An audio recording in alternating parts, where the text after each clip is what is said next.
Welcome back in this action-packed episode of The Den. We have a couple of models from AR to talk about. That would be the Dinestia and the Uno. There is an LCD model, which is not necessarily a big surprise, but a welcome surprise. And then, of course, we have the hot list. We're going to start today with a bunch of new releases or future releases that will be coming out very soon. As you know, Almost Real Plus or Almost Real recently released the Almost Real Pagani Denestia, and it is a fantastic, beautiful model. The thing I can appreciate most about this model is definitely the color variation from it. It's a very nice color combination. If you are someone who's into investing, because I know some of you are investors, this would definitely be one to strongly consider, especially if you're a one car collector. And I'll tell you why. Because unlike the other Zondas or Paganis that Almost Real has made, the Denestia is very unique. There aren't too many different versions or colors of the Denestia.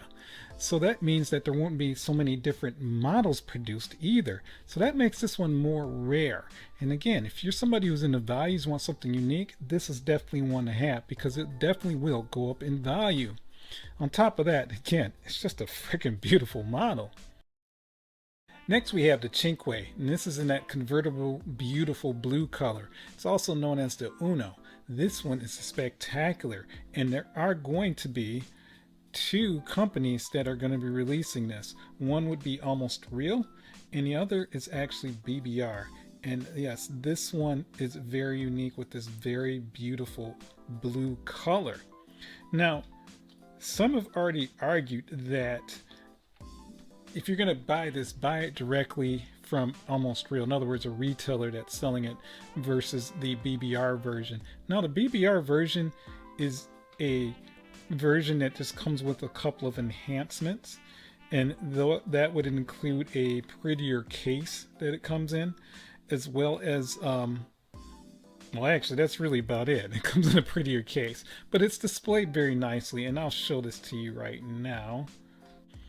And like I said, as you can see here, there is a somewhat prettier case that it comes in.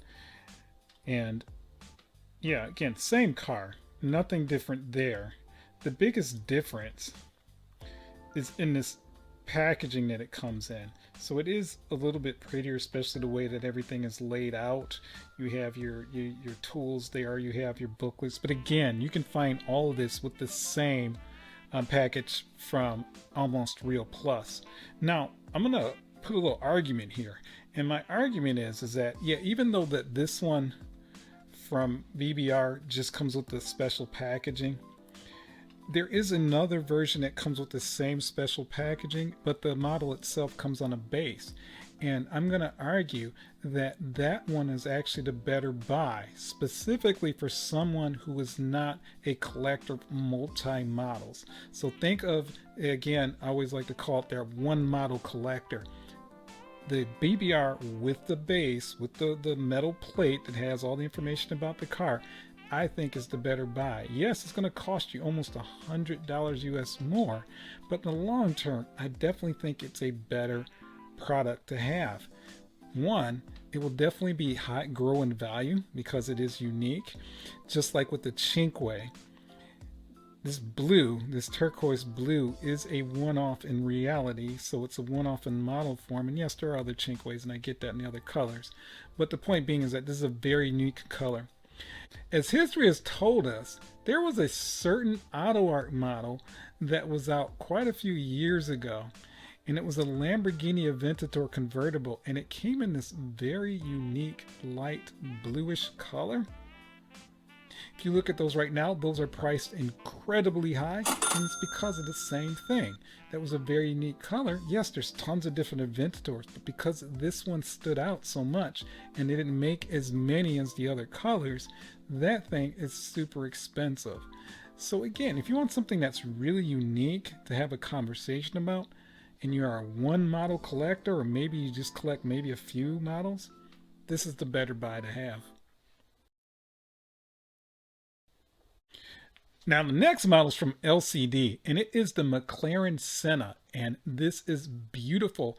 LCD claims that the parts on this particular car there's about 360 different parts that were used to produce this model.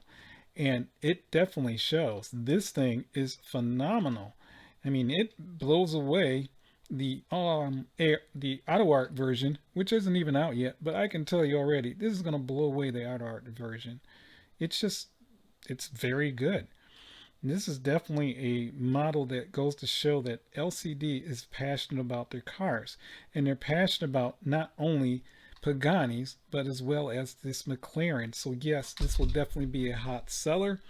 If I can get my hands on it, which I know is going to be very difficult because of many reasons, including tariffs, I'll definitely do a review on it. But yes, if you are a McLaren fan, this LCD is definitely one to have. The last one, or last ones I should say, are from the company Polysteel. And if you guys remember Polysteel is was bought recently by Barago, and because Barago is a Ferrari solely only when it comes to their passenger cars anyway, Polysteel was a no-brainer for them because Polysteel was doing the same thing. They were making Ferrari cars. And so the two that I wanted to discuss really quickly is the F12 Cylindri. This is going to be a full opening model, and the thing that surprised me about the F12, I keep calling it the F12, the Ferrari 12 Cylindri, is just the fact that I've yet to actually see handle these models. I'm talking to one of my vendors to actually get this model in hand, and I really want to get an idea of how good this model is. Is the quality better than the Barago? The way that they are emphasizing these models and numbering them, you would get the impression that yes, this would be a step above the Baragos, and that would include those signatures. But from what I'm seeing from these photos, I'm not that impressed. So we'll see. But yeah, so you also have this one as well as the Roma, and I didn't even know they were going to make that. And oh my goodness, this prototype looks really good. I mean, look at even the shut lines on this thing look great. And this is a model that I did not see coming, but they are making it. But you do see some of the typical Barago signature things on here, including non-true mesh grills and dog legs for the hood. So is this going to be any different? I don't know. I don't think so, because to me, guys, this just looks like the same old typical Barago. So I'm not understanding the strategy behind this at all, because to me this would have been a great replacement for the Hot Wheels Elites. They could have, branched off Polysteel and said, hey, these are our elite models. These are the better Ferraris that we're producing. And you would have had two different segments. You'd have the affordable models for those who don't want to spend the big bucks. And then you have those who want something that, looks almost like a BBR quality that fully opened. So please, in the comments, do you have any idea why they're taking this strategy? Please let me know, because I'm not understanding it. Now we're moving on to the hot list. The hot list are models that are soon to release or have recently released, and they may possibly sell out quickly. We're going to start with Motor Helix. Motor Helix has the Honda Civic EK9 Type R Spoon, the number 95 Racing. This comes with, of course, the engine and accessories. They also have the EK9 Type R Mugen with engine and accessories as well. Both of these, of course, are fully opening. They look fantastic, and yes, especially the Mugen will be a hot seller. Spark model has the Porsche 911 992 Dakar, the number 00, the Ahead Coupe. This is for 2024. And man, this finish looks so realistic. You would think that this is the actual car that went out on that rally. It is beautiful, and yes, this will be a hot seller for Spark. Finally, we have two more to go. We have the Porsche 911 930 Turbo Coupe. This is the Wagon Midnight. This is the 1986 911, and this one has new tooling. Unlike the original, which was die-cast metal, which I actually preferred, this one comes in the composite material, and it is supposed to be enhanced, so the details are supposed to be better than that original one. Only time will tell with the comparison if it's true. finally, we have the LCD Ryra R in this green, and it is the color that everyone's been anticipating. This one, for whatever reason, is more popular, more demand than that white or the full carbon finish, and that surprises me. And don't get me wrong, it is beautiful. If I had the funds, would I get one? Of course I would, so I can understand it. This one is beautiful, and yes, it will sell out quickly. All of the aforementioned model information can be found on the manufacturer's website or check your trusted local retailer. And that concludes this week's Hot List. In this video alone, I mentioned 3 Pagani cars, and that was the Denestia, the Chinkway, as well as the Ryra R. If you haven't noticed already, Paganis are very popular. It reminds me of the heyday back when AutoArt was making a bunch of those Koenigsegg's, and those, oh my goodness, are extremely popular. And AutoArt took advantage of that. They were pretty much the only ones making a fully open Koenigsegg. They went on later to make some composite versions of those cars as well. Unfortunately, they didn't take advantage of that and come out with a whole bunch of different colors. And that goes along with the same issues that AutoArt has been having for some time now with their new releases. They just become a lot slower, and there are missed opportunities, unfortunately. That would also include the Paganis. Well, AR Plus and LCD seems to be the king and queen. You choose whichever one you want to consider the king or queen of the Pagani models. And they've been doing a fantastic job. But the one thing that stands out about all these models are the prices. These are expensive models. And it really started having me think, if you're someone who's accumulated quite a few models, it might be time to, or if you're even new to collecting, it may be time to really narrow down what you really want out of your collection. I mean, if you have unlimited resources and you can just buy whatever you want, hey, bless you. But if you're like most of us who, you know, have the job, the family, the mortgage and everything else, yeah, our choices on what we get are very limited to our budget. But I do know for a fact, especially because I work and live very close to a certain retail shop, it's Past Ironers, you guys know this already.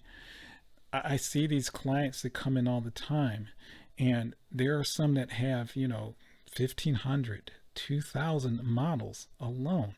And that is a lot of models. And the sad thing is that this usually is one of those situations where it snowballs. They get stuff and they just keep buying and buying and buying and buying to the point of where it gets out of hand. And yes, if you have 1,500 models, that's out of hand. Again, if you have resources and you don't care, bless you. But what I find a lot of times is that these folks don't even realize what they have until it's too late. And what I mean by too late, these are usually folks who are generally well past 50 or 60 years old. They don't have the time or patience to actually liquidate some of this stuff if they were going to. And unfortunately, what happens a lot of times is that they leave this earth, and either their spouse or a family member or a friend goes in and dumps the stuff, and some retailer gets them for a song. It happens more often than you think.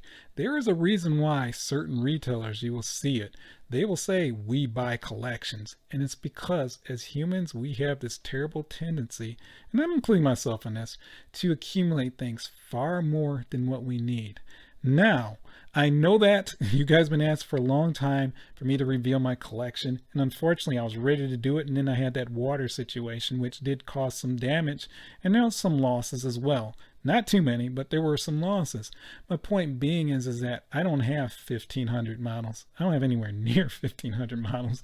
But my point being is that even with, and if I was to estimate, I'd say just over 100, I think that's out of hand, for me anyway. So my point is simply this. If you're going to collect, have a plan ahead of time, have a set budget, and don't break it. Now, why am I talking about Paganis? Because if you're new to collecting, you may want to consider this strategy. Stick to one manufacturer or stick to one particular car. If you're a fan of Corvettes, get all the different generations of Corvettes. That makes a beautiful collection. If you're a fan of the 911, and you could pick whichever one you want, but you get my point, collect those only. That will slow down that wanting of other cars. Now, don't get me wrong, you're always going to be tempted to buy something because you like it, but as I've noticed a lot of times, if you have 1,500 models, you're not displaying them all. If you have 200 models, I doubt that you're displaying them all, and you're not paying attention to all of them. It's one of those things where you get it, you feel really good when you got it, you look at it, and then you put it away. That happens a lot. Now, what I'm actually considering doing is I'm thinking about reorienting my collection and maybe stick to one manufacturer. Maybe that will be the Pagani's. Who knows? Maybe it'll be all race cars because I love race cars. But my point is that I do think that this is a really great strategy to keep you disciplined so you don't end up in that situation of next thing you know, you have way too many models and you spent way too much money. There was a popular, and I know some of you know who I'm talking about, there was a very popular person on YouTube that all he talked about and all he showed was these very elaborate and expensive exotic, most of them resin by the way, cars. And even he had to admit at some point he needed to slow down and liquidate. He actually admitted that he had so much money into models that if he would have took that money, he could have bought a supercar. And that's pretty freaking scary when you think about it. So this is not a public service announcement. It may sound like it, but again, a lot of times when I think about this stuff, it just pops in my head. I just thought about this as I was doing this video. So yes, if you're somebody who's a one car collector, for example, as I mentioned, get the nicest Pagani, spend $1,000 on it, display it and be proud, and let that be your only model. You get tired of it, sell that one first, and then get the next model. Don't say I'm gonna sell it and get the next model because you probably won't sell the previous one. One manufacturer I think is an excellent idea because again, not only does it look cool because you have all of the same manufacturer, it makes a really great display. There's a lot of great display ideas and you are sticking to a budget. Guys, please let me know what you think. I do appreciate your time. Oh, by the way, there was one more thing I did want to mention. I've been working a lot on my garage, and I don't bring this up too often about the other things that I do, but some of you know that I am obviously a fan of actual cars. I don't have anything special, but I am working on a garage project because I do want to get back to tracking cars. I haven't done that in quite some time. And so there will be a separate video, I'll put it under the category of fun and games, of how that progress is going. So there's a lot of plans. I'll talk about that. Here's a little glance of what my disaster looks like now. As you can see, I have a few cars there. There's that Mustang that I used to track quite a bit. There's the MX-5 and then there's another car behind here. But my point being is that, yeah, I got to move all this stuff out and I'm going to redo the entire garage, make it much more mechanic friendly. Please like and subscribe. I really do appreciate your time and I look forward to seeing you next time.